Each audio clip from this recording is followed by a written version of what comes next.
বসে আছিস? ভূত রাজা তোদের ডেকে পাঠিয়েছে। কেন রে? এই অসময়ে ভূত রাজা ডাকলো আমাদের?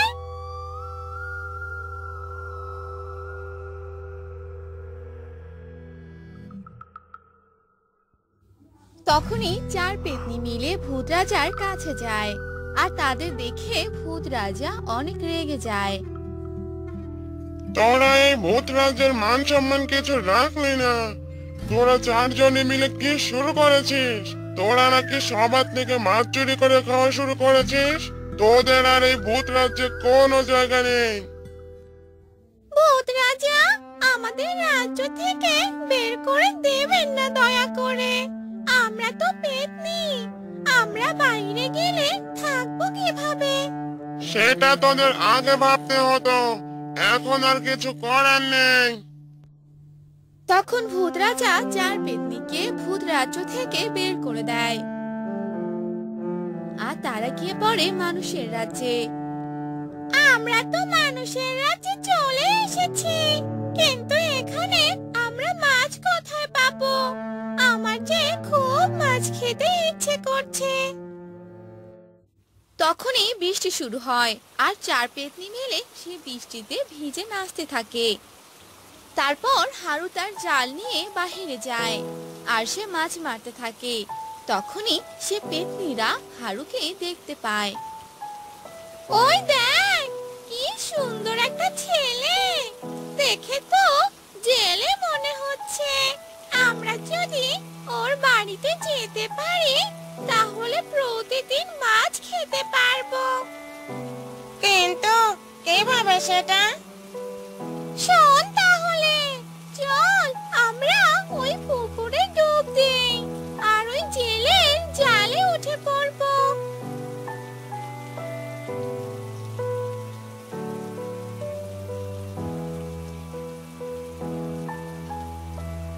পানির নিচে কেন? না, যে করেই হোক এদের বাঁচাতে হবে।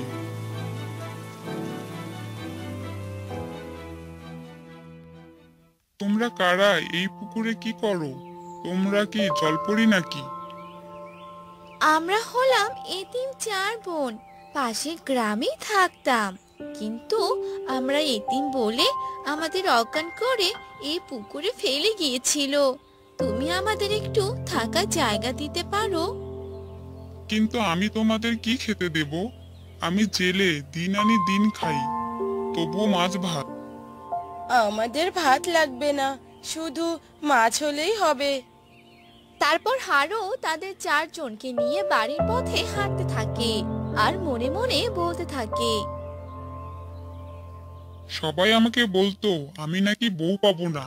আমি কালকে এই চারজনকে বিয়ে করে দেখিয়ে দেব। উফ, আমার যে কি যে ভালো লাগছে, চারটি বউ হবে আমার। যেই ভাবা সেই কাজ, হারু পরের দিন চারজনকে বিয়ে করে নেয়। তুমি বড় বউ, তুমি মেজ বউ, তুমি সেজ বউ, আর তুমি হলে আমার ছোট বউ। তোমরা আমাকে খুব ভালোবাসবে, কেমন? তুমি শুধু বেশি বেশি করে মাছ আনবে, তাহলেই হবে গো। এভাবে কেটে যায় বেশ কিছুদিন। একদিন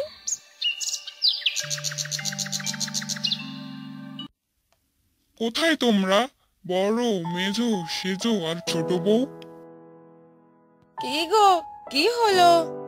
এই নাও মাছ, এগুলো আজ ভালো করে রান্না করবে। চোখের সামনে এত মাছ দেখে দুই পেতনির মাথা ঠিক থাকে না।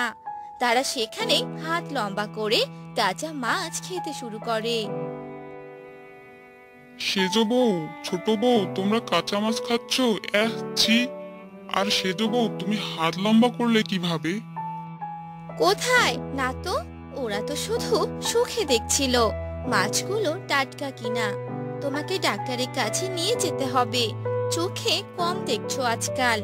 ওদের হাত তো ঠিকই আছে, দেখো দেখো। হ্যাঁ, ঠিকই তো আছে। কি দেখতে যে কি দেখেছি।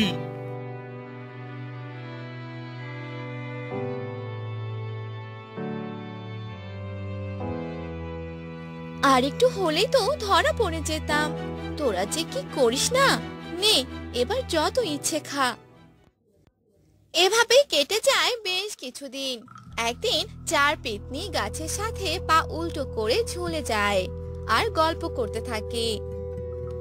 আমার রোজ রোজ একই মাছ খেতে ভালো লাগে না, আর এখন যা মাছ আনে তা দিয়ে আমাদের পেট ভরা তো দূর, কিছুই হয় না। ঠিক বলেছিস তুই, কিন্তু এখন কি করব শুনি? চল আমরা ভূত রাজ্যের মতো এখানেও মাছ চুরি করে খাই।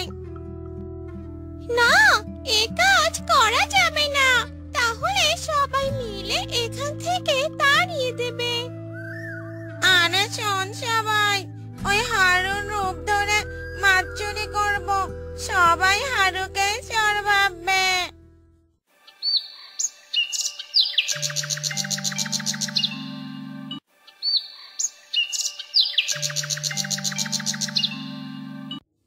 সেদিনের পর থেকে চার পেতনি হারুর রূপ ধরে গ্রামের সবার পুকুর থেকে মাছ চুরি করতে থাকে। আর সবাই হারুকে যেখানে পায় সেখানেই মারে, কিন্তু হারু এর কারণ বুঝতে পারে না। এই রাতের বেলা আমার বউচারটা গেল কোথায়? তাহলে কি এরা আমাকে রেখে চলে গেল? তখনই চার বউ মাছ চুরি করে পেতনি রূপে এসে উঠোনে গল্প করছিল। তারা ভেবেছিল হারু প্রতিদিনের মতো আজও বাহিরে। কি মজাটাই না হচ্ছে, চুরি করছি আমরা আর মার খাচ্ছে ওই পোকা হারু। এতদিনে বুঝতেই পারলো না যে আমরা পেতনি।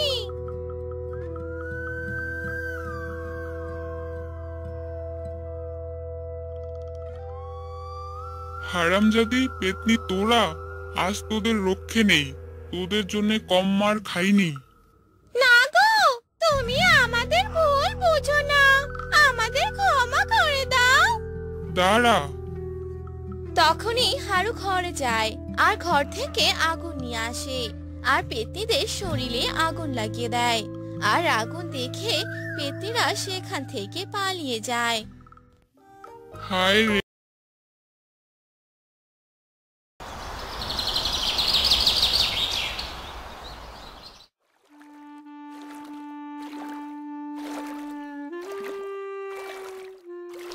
না, এভাবে আর হচ্ছে না। সবার জালে কত মাছ ধরা পড়ে, আর আমার জালে একটা মাছও ওঠে না।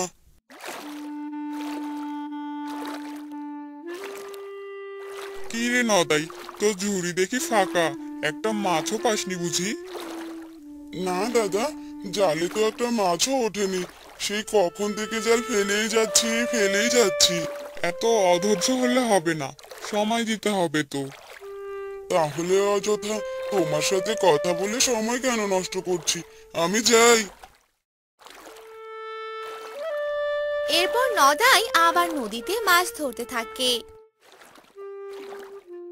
সবার জালে ওঠে রুই কাতলা, আর আমার জালে ওঠে এসব ইট পাতা। যাই, ওদিকটায় জাল ফেলে দেখি।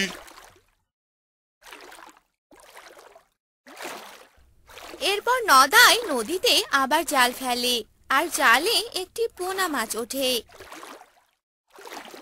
না বাপু, আর পারছি না, এবার এই পোনা মাছটি নিয়েই বাড়িতে ফিরে যাই।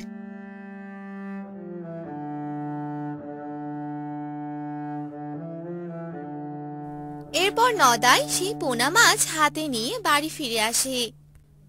কি গো, তোমার মুখখানা অমন শুকনা লাগছে কেন? আর হাতে ওটা কি দেখি তো? ও কিছু না, এটা হলো পোনা মাছ। তার মানে তুমি আজও মাছ পাওনি? এভাবে চলতে থাকলে তো সংসারটা ভাসবে, আর এই পোনা মাছ দিয়ে তো তরকারির ঘ্রাণও হবে না। কি করবো বলো গিন্নি, মোড়ল যে সমুদ্রে যেতে দেয় না। এই পোনাটা বরং আমাদের পুকুরে ছেড়ে দিয়ে এসো, বড় হবে তখন খাওয়া যাবে। এটা তো একদম ঠিক কথা বলেছো গিন্নি, যাই, পুকুরে যাই।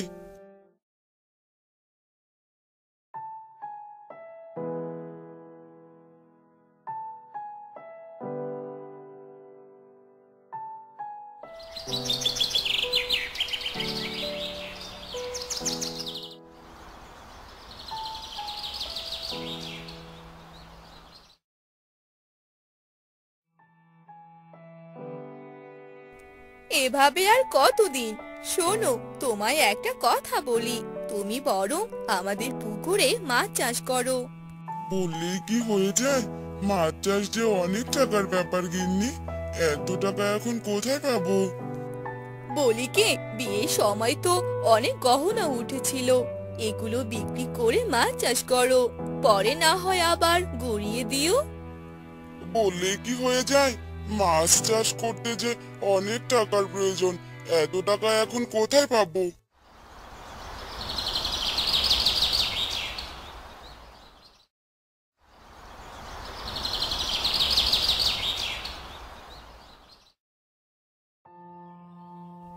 এরপর নদাই পরের দিন মোড়লের বাড়িতে যায়। প্রণাম নেবেন কর্তা বাবু। নদাই যে, তা কি খবর? আজকাল বাজারে তোমাকে দেখাই যায় না, ব্যাপারখানা কি? আসলে কর্তা বাবু, জালে আজকাল মাছ ধরা যায় না, তাই যাওয়া হয় না। আপনার কাছে একটা সাহায্যের জন্য এসেছিলাম। বলে ফেল, কি বলবি? আসলে কর্তা বাবু, আমি চাচ্ছিলাম কি, আমার যে পুকুরটা আছে ওই পুকুরে মাছ চাষ করতে, তাই একটু টাকার প্রয়োজন। এটা তো ভালো কথা রে নদাই, আগে ছিলি জেলে, এখন হবি ব্যবসায়ী। হা হা হা। না বাবু, তেমন কিছু না, পুকুরে মাছ চাষ করলেও আমি জেলেই থাক। শোন, এসব মাছ চাষে লাভ নেই, বুঝলি? তুই বরং কাল থেকে সমুদ্রে যাবি মাছ ধরতে, আমি ছেলে পুলেদের বলে দেব। এরপর নদাই বাড়িতে যাওয়ার জন্য বের হয়, আর পথেই রতনের সাথে দেখা হয়ে যায়। কি নদাই, কোথায় গিয়েছিলে? মোড়লের কাছে গিয়েছিলাম, কাল থেকে যে তোমাদের সাথে সমুদ্রে যাব মাছ ধরতে। আমাদের সাথে যাবে মানে? মোড়ল তো তোমায় অনেক আগেই না করেছিল। এরপর নদাই সব ঘটনা রতনকে খুলে বলে। শোনো নদাই, তুমি বরং তোমার পুকুরেই মাছ চাষ করো, গ্রামের এই মানুষগুলো চায় আমরা বরাবর তাদের গোলাম হয়ে থাকি, ওদের সমান কোনোদিন হতে দিবে না আমাদের। আগে কত করে বলেছিলাম, কিন্তু সমুদ্রে যেতে দিলই না। এখন যখন শুনেছে পুকুরে মাছ চাষ করব, সেই তোমাদের সাথে যেতে বললো। থাকো, আমি এবার বাড়ি যাই।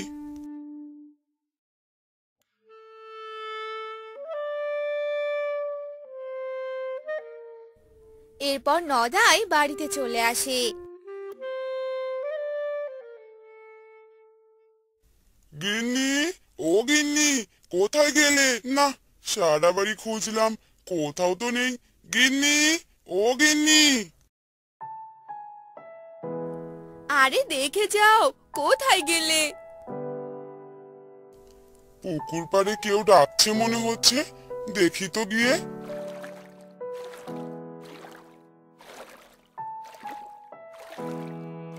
কি ব্যাপার গিন্নি, কতবার ডাকলাম তোমায়?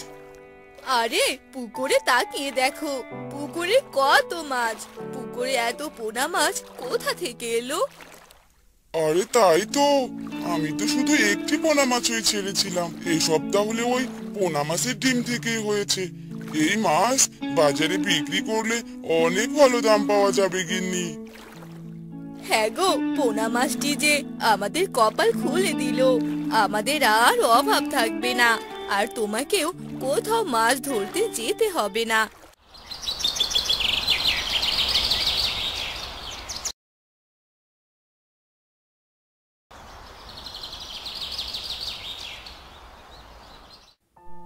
পলাশপুর নামের একটি ছোট গ্রামে পূজা থাকতো।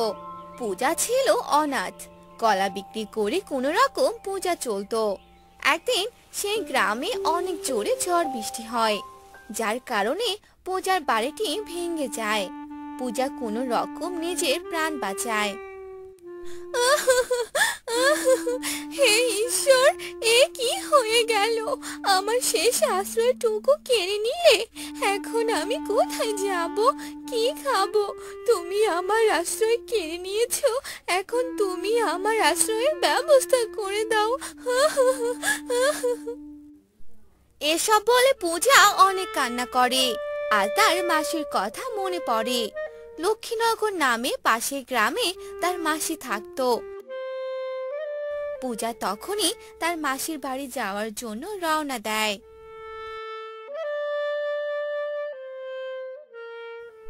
যাই, মাসির বাড়িতেই যাই, যদি সেখানে একটু আশ্রয় পাই।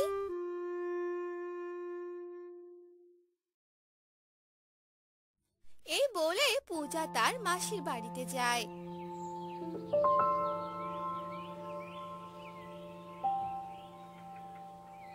মাসি, ও মাসি, বাড়িতে আছো? হ্যাঁ রে, কে আমাকে ডাকে? মাসি, আমি পূজা গো। ও তুই হঠাৎ আমার বাড়িতে? আয় আয়, ভেতরে আয়।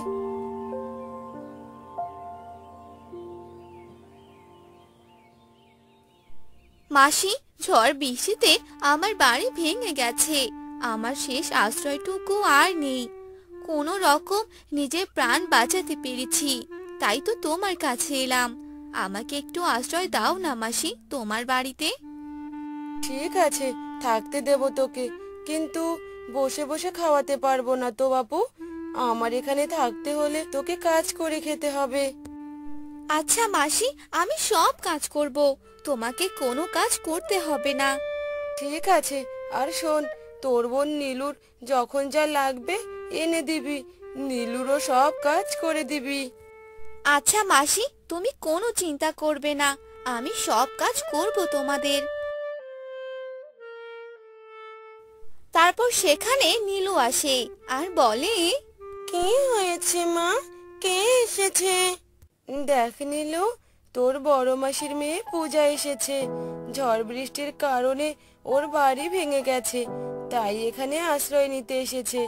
ও এখন থেকে এখানেই থাকবে আর বাড়ির সব কাজ করবে। সত্যি মা, খুব ভালো হয়েছে, কি মজা কি মজা। ও এখন থেকে আমার সাথে সব কাজ করে দেবে, আমাকে আর কিচ্ছু করতে হবে না। হ্যাঁ মা, ও সব কাজ করবে এখন থেকে, তোরও সব কাজ করে দেবে। তোর যখন যা লাগবে পূজাকে বলবি, ও সব এনে দেবে। এভাবে পূজা তার মাসির বাড়িতে কাজের মেয়ের মতো থাকতো আর বাড়ির সব কাজ করত। কিন্তু তারপরেও পূজার মাসি ও বোন নীলু খারাপ ব্যবহার করত, ঠিক মতো খেতে দিত না। এভাবে কেটে যায় বেশ কিছুদিন। আর একদিন, পূজা, ওই পূজা, কোথায় গেলি? আমার খাবার এখনো দিসনি কেন? যা, তাড়াতাড়ি আমার খাবার নিয়ে আয়। দিচ্ছি দিচ্ছি বোন, এখনই দিচ্ছি। এই বলে পূজা নীলুর জন্য খাবার আনতে যায়। কিছুক্ষণ পর নীলুকে খাবার এনে দেয়, সাথে এক গ্লাস পানিও দেয়। ইস, গ্লাসটা কি নোংরা, মাজিসনি নাকি? যা, গ্লাসটা পরিষ্কার করে পানি নিয়ে আয় আবার। পূজা আবার গ্লাস পরিষ্কার করতে যায়, আর তার হাত থেকে গ্লাসটা পড়ে ভেঙে যায়। আর নীলু এটা দেখে চিৎকার করে বলে, এটা তুই কি করলি পূজা? আমার এত পছন্দের গ্লাসটা তুই ভেঙে ফেললি। মা, ও মা, দেখো পূজা কি করেছে।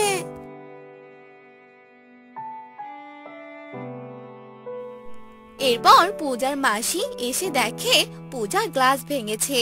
এ দেখে পূজার মাসি অনেক রেগে যায় আর পূজাকে অনেক মারে, বাড়ি থেকে বের করে দেয়।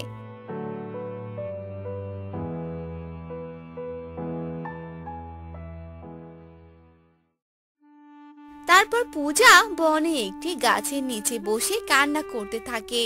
আর তখন সেখানে একটি পরী আসে। কি হয়েছে তোর, এখানে বসে কান্না করছিস কেন? পূজা প্রথমে পরীকে দেখে একটু ভয় পেয়ে যায়। ভয় পাস না, আমি তোর কোনো ক্ষতি করব না। কি হয়েছে বল আমাকে, আমি তোকে সাহায্য করব। তারপর পূজা সব বলে পরীকে। তারপর পরী বলে, তুই চিন্তা করিস না, দাঁড়া আমি তোকে একটি জিনিস দিচ্ছি। এই বলে পরী পূজাকে 3টি কলা গাছের চারা দেয় আর পূজাকে বনে একটি ছোট্ট ঘর বানিয়ে দেয়।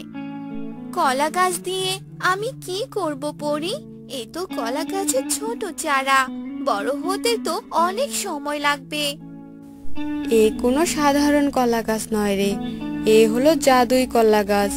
একটি কলা গাছ তোকে সোনার মোহর দিবে, আর একটি কলা গাছ তোকে রূপার মোহর দিবে, আর একটি কলা গাছ তোকে টাকার নোট দিবে। এ কলা গাছ বড় হতে বেশি সময় লাগবে না। এ কি বলছো, জাদুই কলা গাছ? হ্যাঁ রে, আর শোন, কেউ যেন এই কলা গাছগুলোকে দেখতে না পায়। চুপি চুপি সাবধানে এগুলোকে বড় করবি। ঠিক আছে পরী। পরী সেখান থেকে চলে যায় আর পূজা কলা গাছ 3টিকে সে ছোট্ট বাড়ির ভেতরে রোপণ করে।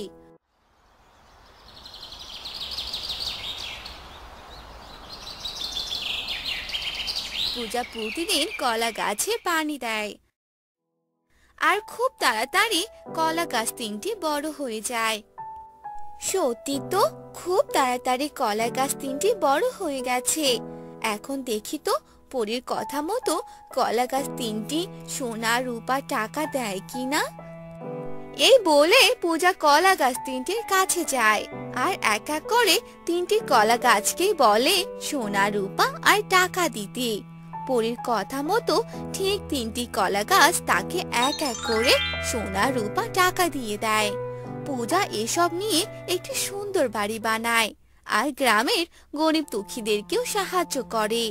আর এসব দেখে পূজার মাসি অনেক অবাক হয়ে যায়। কি অবাক কাণ্ড রে বাবা!